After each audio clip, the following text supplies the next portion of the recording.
This episode is about understanding tactics to fight in in court and lawyers. Um, Most lawyers who you will go and see in your time in life will be the general lawyer that has a small office located somewhere in your city or in your town. These lawyers are not specialists. Most of their money is made by simply doing real estate. So therefore, they're not a specialist in any field. So if you're fighting a custody battle, the effort and knowledge that this lawyer will put in will be very limited. Nobody knows your case like you do. You are going through the actual events, so you know the case back to front better than any lawyer, any barrister, any QC. You know your case. Lawyers will breeze over your case and put an argument forward that has obviously worked for them before, and you can never guarantee it's going to work for them again. But if it's worked for them once, they'll try it twice. They will also keep the two parties at conflict until all the money is gone. Now, the reason they do that, I've seen it happen even in my life, where they keep you at battle, and when they realise there's no more money to get, all of a sudden a resolution can be found, and a problem is solved just like that, when the whole time it was the same resolution that you'd asked for in the beginning. But you had money, and they will ask you to beg, steal and borrow to pay their bill. So my advice is, if you're fighting, don't go to court. If you want tactics on how to deal with courts, well, you're not trying to beat the courts. And that's where a lot of people get it wrong. They go, we need to go and get the judge to be on my side. That's not exactly true. What you have to do is exhaust the funding of the opponent. If you can exhaust the funding, you can exhaust the fight. So if you start making enough impact into the opponent's funding, they will be more willing to come to the table and talk. So I'm going to share with you a couple of tactics that I use. The first tactic that I learnt and I used quite successfully is you write lots and lots of letters. You never ask more than one question per letter. So if you want to ask 5 questions, you write 5 letters and you post them 3 days apart. So by the time they've written the response for the first letter, they now have a second letter. Because they've usually got to respond within 7 days. That's usual, so you get it within 12 to 15 days by the time it goes in the mail. So writing one every 3 days will cause a backup of paperwork. Now, especially when you're writing to the opponent's lawyer, because sometimes you're not represented, but they are, whether they got funding from the government or whether they've got the money and you don't. So if you're writing to their lawyer, every letter he receives costs money. So it costs him $25 to read your letter. So if you're sending 3 letters a week, you can see how that would quickly add up. So you're charging $75 a week just to read a letter, and it can take months to get into court. So by the time he gets to court, the funding's already exhausted. So he's not really into the fight anyhow, because now he's doing it for next to nothing. He's not even guaranteed to be paid. So writing lots of letters is a very good key. And to write your letters and to get ideas for your letters, I would suggest you go down to your local secondhand bookshop or to a recycling tip where they sell secondhand products, and pick yourself up a law book in relation to the case you're fighting. If you're fighting family law, get a family law book. If you're fighting corporation, then get a corporate law book. They're always available. They're always somewhere laying around, and they're cheap as chips. 15 to 20 bucks you can pick them up. To buy one new, you're talking a couple $100. But you're better off just going down and getting an old version. The laws change, yes, some are not applicable, we know. However, because you're Joe Blow and you're not a lawyer, if you mention something that's not applicable, then their lawyer firm will have to respond and say, well, that's actually not true, it's not applicable. And they will usually give you the answer, in which case that sparks 3 more questions. there's another week's worth of writing. So each letter you get back, you will normally have more assertions and more questions to ask. So you keep putting them forward, and that keeps your letter numbers recycling. So the whole time you're chewing up money. Now, by the time it gets to a courtroom, they're going to tell the judge you're crazy. You flood them with letters and they're pissed off about it. And it'll get to the point where they'll stop responding. Now, if it's a law firm or a lawyer or a barrister, once they stop responding to your letters because you're self-represented, they have to respond. So, if they don't respond, you then formally lodge a complaint with the Law Society and complain as to why they're not responding, because you need the information, because it's your case and you need to have the evidence for the courts. So the Law Society will then get onto them and say, you have to respond. They will whinge that it's costing them so much money to respond to your stupid letters, and they carry on because they know it's chewing up the funding, which then they go to court and they haven't got enough funding to appear in court, so they have to reapply for funding, and if they're lucky, they'll get it. If they're not lucky, they won't. And then it falls back onto the party that they're representing to come up with the money for them to re-represent it in a court of law. It's just a way of balancing out the field. If you can't afford a lawyer and they're using a lawyer, utilize that. The lawyer is your weapon. You can turn lawyers against their clients by chewing up the funding. The client then has to pay the lawyer's getting frustrated with the client because the client's got no money. So that's a way of chewing funding out. Another way to really tick off a lawyer who's representing a case is to write in Old English calligraphy handwriting. Now, I've been told to the federal courts that I was crazy for writing like this, and that'll come up in another blog in my case, ISS versus Troy Agate, where they told the judge I was mentally unstable because I was writing in Old English. Now, I wrote in Old English for two reasons. One, it slows down the ability to read the letter, so therefore it's more time to respond. And two, psychologically, they think you're crazy. So as long as they think you're crazy, they don't think you know what you're doing.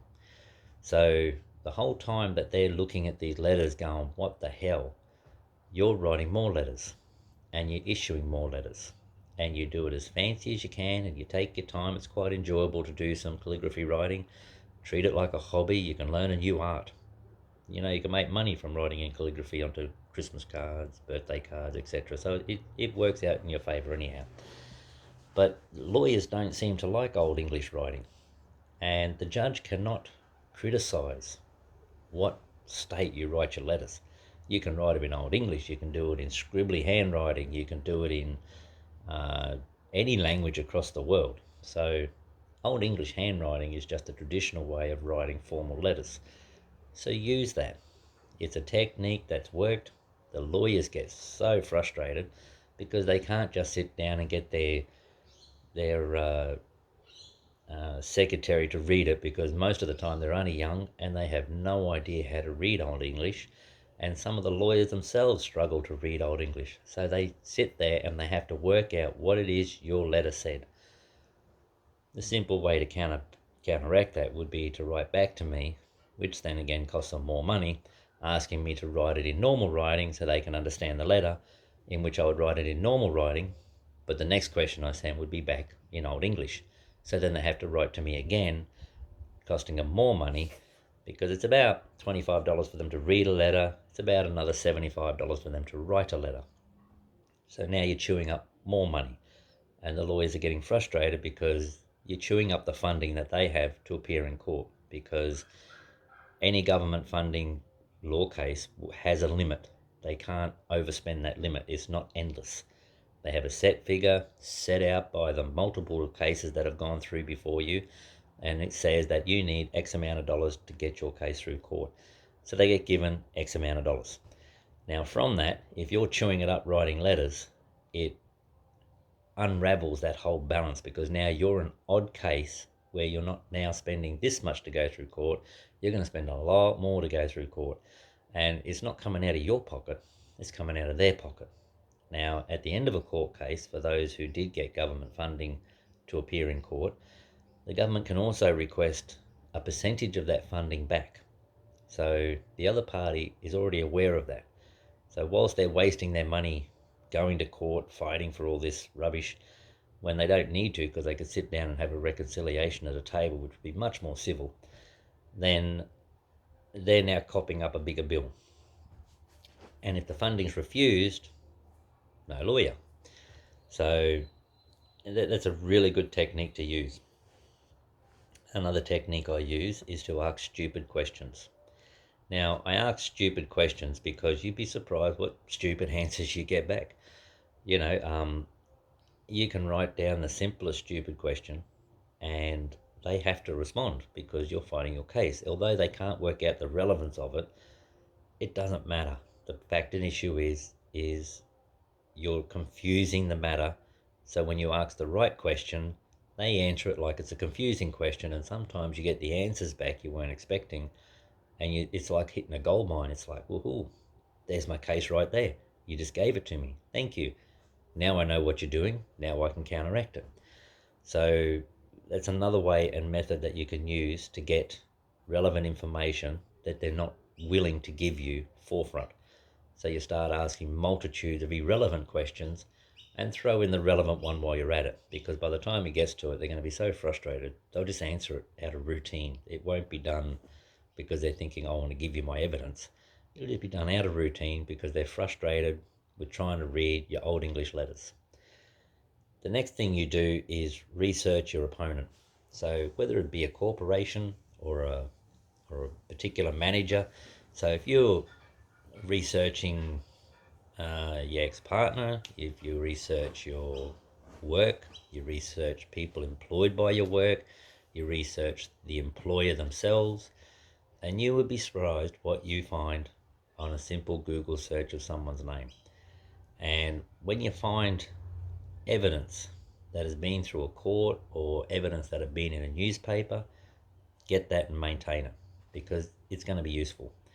Because even though it's not relevant to you or your case, in relevance to the case that I had, ISS versus Troy Agate, they claimed they hadn't been charged by any federal, state or state authority for any illegal purposes.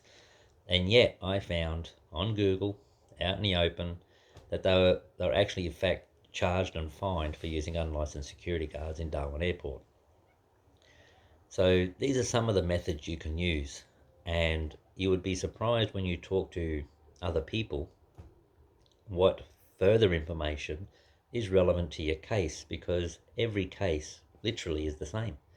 You have an allegation, you have a defense. So it's all pretty much the same. And usually when it comes to employer-employee law cases, it's normally because the employer has decided to clean house, or sometimes it's because you did something seriously wrong.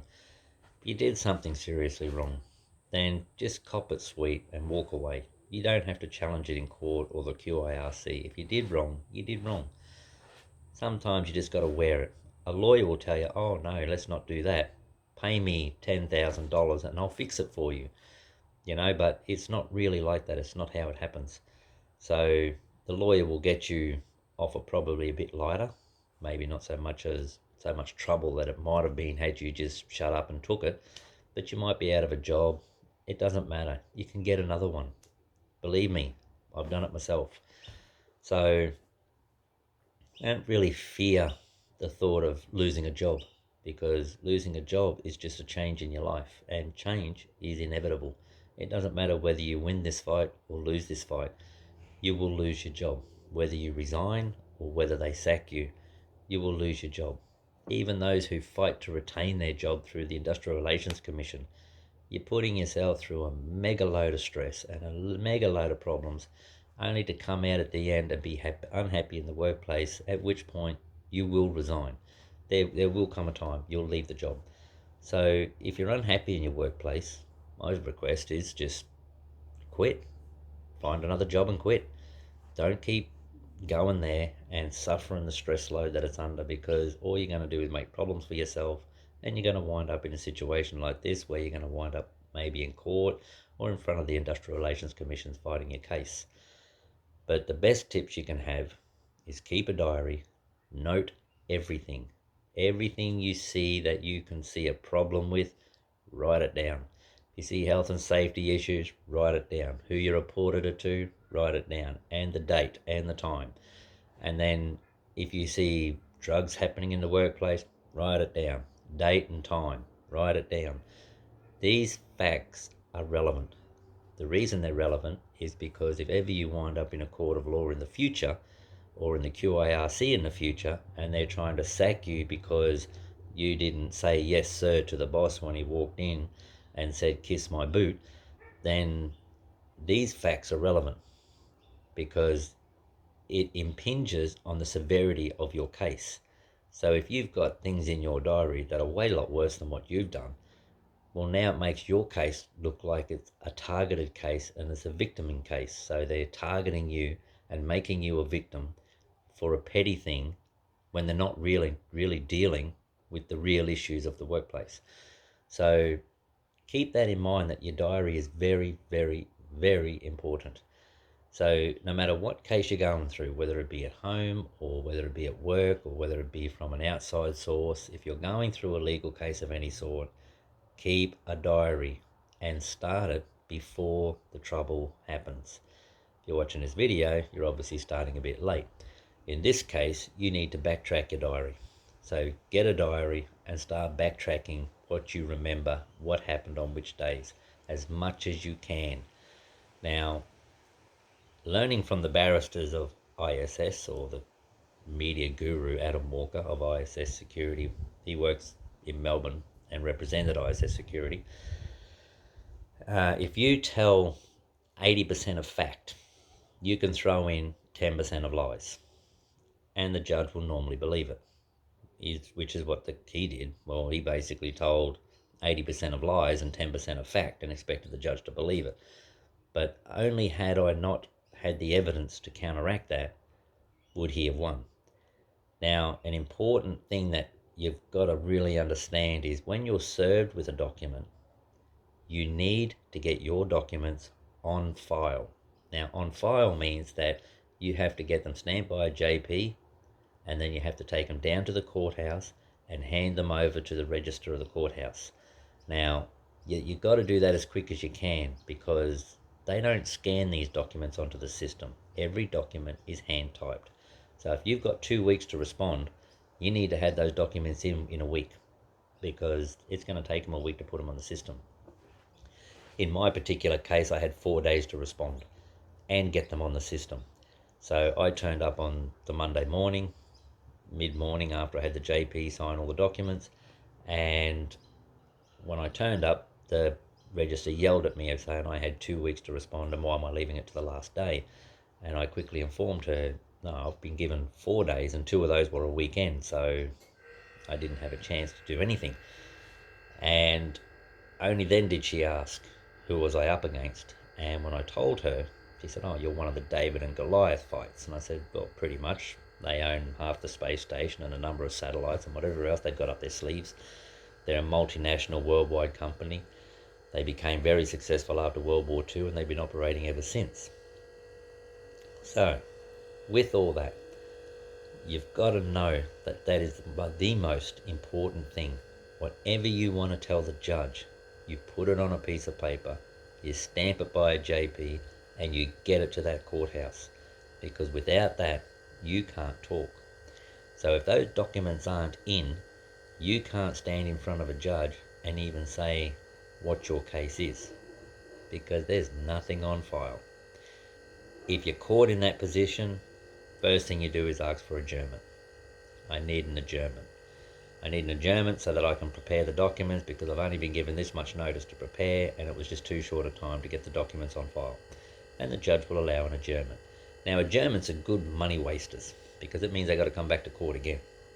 So don't underestimate the use of an adjournment and have a good reason why that adjournment should be awarded to you, because if it's not a good reason, the judge will go, no, we're going to hear the case. In which case, you're going to be screwed. You're not going to have a defence because it's not on file.